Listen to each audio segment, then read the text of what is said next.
Theodore Roosevelt San Diego से रवाना होगा। न्यूक्लियर पावर्ड एयरक्राफ्ट कैरियर है यूएसएस रूजवेल्ट।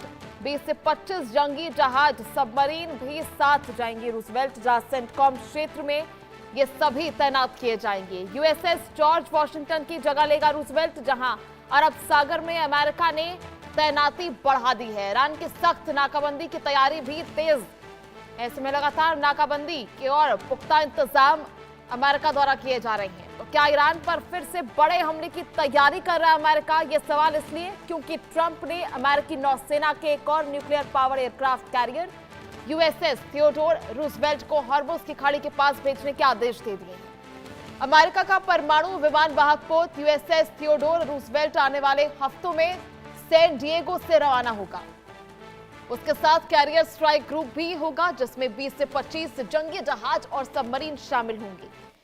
इस स्ट्राइक ग्रुप में सेंटकॉम यानी अमेरिकी सेंट्रल कमांड के इलाके में भेजा जाएगा और वहां मौजूद यूएसएस जॉर्ज वॉशिंगटन को वापस बुला लिया गया है।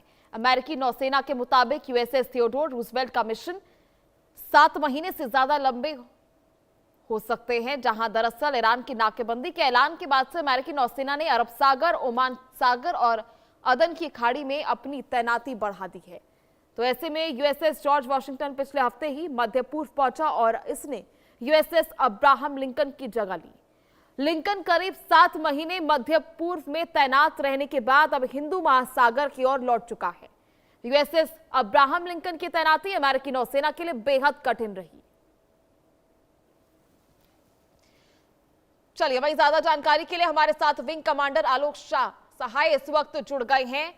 आलोक जी, किस तरह से देखा जा रहा है, लगातार ईरान के लिए नाकेबंदी जो है सख्त कर दी जा रही है और इसके लिए कई बड़े प्रयास किए जा रहे हैं, और यूएसएस थियोडोर को लेकर क्या कुछ बड़ा अपडेट, किस तरह से देखा जा रहा है इसे?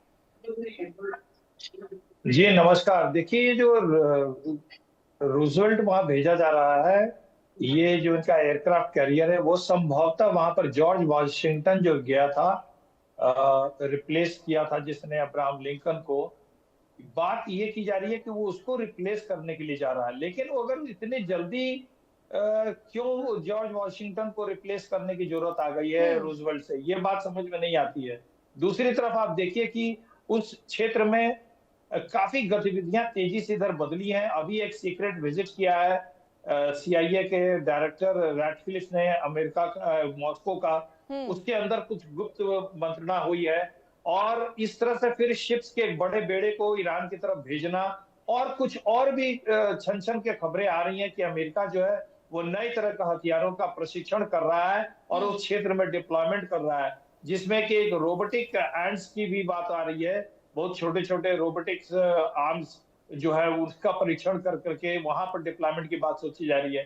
तो कुछ ना कुछ तो खिचड़ी पक रही है और आने वाले दिन, क्योंकि देखिए अमेरिका बहुत बुरी तरह से घिर चुका है। ट्रंप नहीं चाहेंगे कि अपनी इस गिरी हुई पॉपुलैरिटी के साथ में, उनका 33% हो गया है पॉपुलैरिटी गिर करके।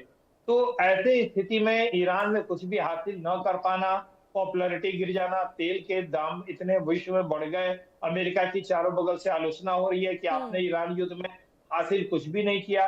ऐसी स्थिति में अमेरिका के राष्ट्रपति नवंबर में इलेक्शन में जाना नहीं चाहेंगे। इसलिए मुझे लगता है कि अमेरिका कुछ हो सकता है नवंबर के इलेक्शन के पहले कुछ ऐसा बड़ा करने की गुप्त तैयारी कर रहा हो जिससे उनकी गिरती हुई साख थोड़ी सी बचाई जा सके। जी हाँ।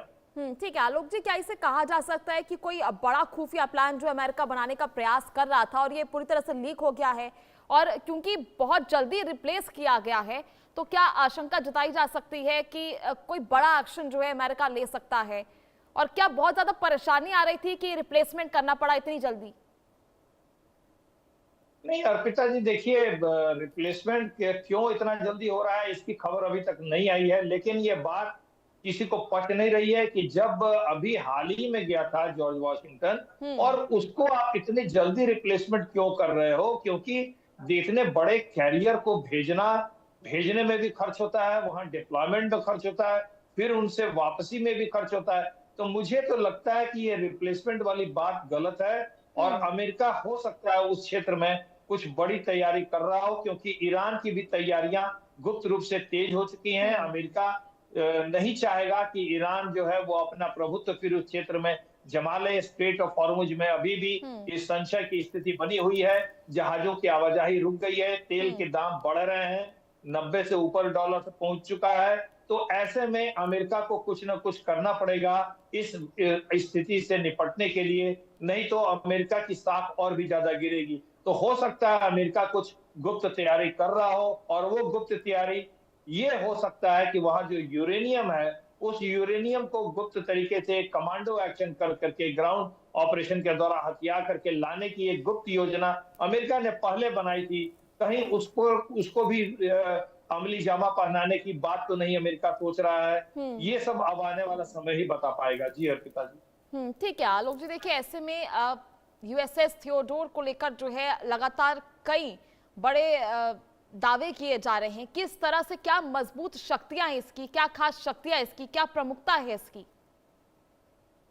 देखिए ये थियोडोर रूजवेल्ट जो है ना, ये बहुत बड़ा जहाजी बेड़ा है। इसके साथ 5000 सैनिक हैं, इसके साथ कई डिस्ट्रॉयर चलते हैं, इसमें कई फाइटर जेट्स हैं, F-22 फाइटर स्टील्थ फाइटर है, F-35 है, और B-1, B-2, B-52 बॉम्बर्स भी हैं इसके। तो ये तैयारी जो है वहां पर काफी ज्यादा है, इसमें कोई शक नहीं है। और अगर अमेरिका चाहेगा उसको कोई ऑपरेशन वहां लॉन्च करना, तो ये जहाजी बेड़े उसमें बहुत ही ज्यादा सहायक साबित होंगे।